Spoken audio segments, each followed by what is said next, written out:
Born September 2nd, 1927. His name is Leland Hamilton. He's an Iowa boy. Oh, man. I was telling my news director, Tim Sullivan, seriously, I kid you not.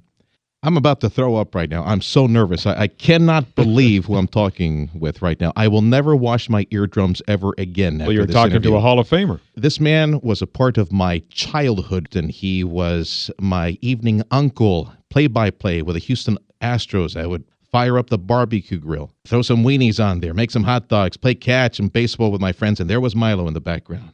Leland Milo Hamilton, our guest right now on 710 KURV. Milo, how are you, sir? I'm fine. Nobody's mentioned my name, Leland, since I was 10 years old, and that was my mother. Well, I'm glad you didn't hang up on me. No. Always with a healthy serving of tongue-in-cheek humor in that play-by-play. The steady, enthusiastic, unmistakable voice of the Houston Astros for my generation. But man alive, how many years in broadcasting did you work, Milo? Well, this is my 67th year on the air. I started in 1945. And then for baseball, it's my 63rd year, 59 of those in the big leagues. And with what I'm going to be doing with the ball club after this year, when I'm not doing the games on a daily basis anymore, I'll be doing a lot of other things at the ballpark. I'll be doing guest appearances on the games. I'll do Astroline and the Wives Gala and announcements to the club and charities for the owner. And after the season ends, I guess you could call it a little title, I'm going to be an advisor to the owner, Jim Crane. And I'll still do a lot of things at KTRH as far as commercials and shows. And I want to get to 2015 and give me 70 years on the air. There you go. Was part of that advice not to change the Astros name to the Colt 45s again? Well, they were never going to do that. That wasn't even on the agenda for the press conference that he held, talking about lowering ticket prices, giving rebates to season ticket holders that have been loyal, being able to bring food in the ballpark. And he said, we're talking about changing the uniforms. And then some reporter said, well, would you ever change the name? And he said, well, everything's on the table. Oh, I see. But the media, instead of jumping and applauding about the ticket prices and all that, they jumped on the name, and the reaction was so unbelievable. It was never going to be changed. What is that moment in baseball, that play-by-play moment in baseball, that you remember most, that you will remember for eternity? Well, it'll be 38 years, but I remember it like it was yesterday when I did a Henry Aaron 715th home run that broke Babe Ruth's record. He's sitting on 714. Here's the pitch by Downing. Swinging. There's a drive into left center field. That ball is going to be out of here. It's gone. It's 7:15. There's a new home run champion of all time, and it's Henry Aaron. The fireworks are going. Henry Aaron is coming around third. His teammates are at home plate. And listen to this crowd.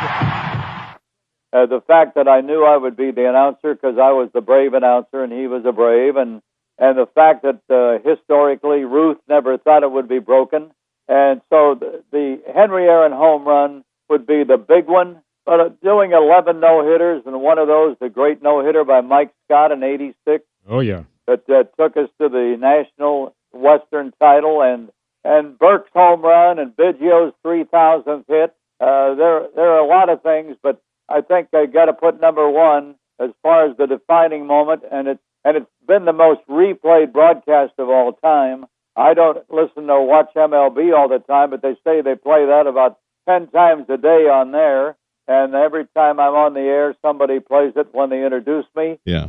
So that would be number one. Houston Astros Hall of Fame broadcaster Milo Hamilton, our guest right now on 710 KURV. Yeah, Mr. Hamilton, Tim Sullivan here. It's a pleasure speaking with you. Thank you. 60-odd years of calling baseball. If I asked you if you could name a favorite Astros player, would you do so? Well, I think when you consider that he played his whole career here, played 3 different positions, and got 3,000 hits, all with one club, and it's probably, I think he's going to go in Cooperstown next year. Yeah. And my closeness to him and his family, Biggio would be my favorite. Yep. All right, so what do you do if the Astros win the World Series the year after your last year and you're not in the broadcast booth?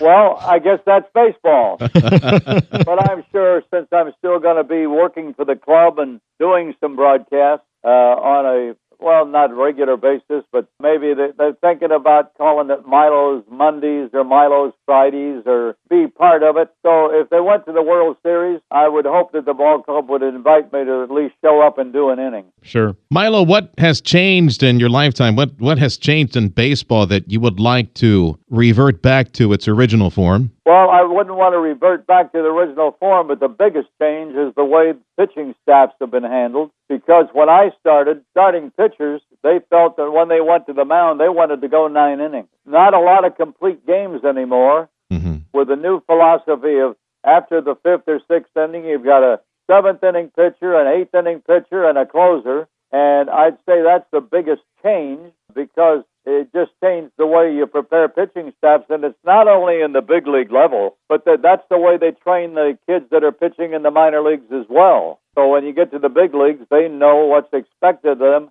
in the roles that they've been prepared for. The thing that I would really change would be the DH. I didn't like it when they put it in, but they've kept it for a long time. So would you please either get rid of it altogether or put it in both leagues? Yeah. Yeah, and here it comes with the Astros going over to the American League. Well, having multiple pitchers worked for the Cardinals, so you never know. There might be something in that. Well, Milo, we wish you the best, and we thank you for giving us a few minutes. We'll keep in touch. Take care, sir. Thank you very much for having me on, and have a good day. Oh, by the way, can we have a Holy Toledo before you leave? Holy Toledo, what an interview. Milo Hamilton on 710 KURV.